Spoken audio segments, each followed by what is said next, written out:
Turn to the skies, but exactly what post-pandemic travel will look like is still very much up in the air.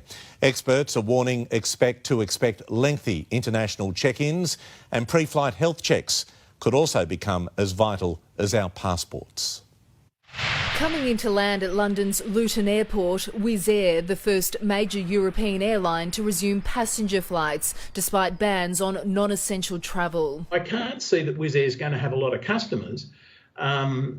But on the other hand, maybe there is first mover advantages. The aviation industry has been one of the hardest hit by COVID-19, with passenger planes sitting idle on tarmacs across the globe. So what will post-pandemic travel look like? According to aviation experts, there'll be less carriers, less flights, higher prices and check-ins up to 4 hours. Health issues are going to be as important as your passport and your visa. It'll be hard to imagine what flying looks like without people wearing masks and maybe even gowns. Low-cost carrier Ryanair is set to introduce compulsory face masks and temperature checks for all passengers. With the virus still spreading rapidly through communities, many are nervous about getting too close to other people. We're going to move to even more contactless check-in, I think.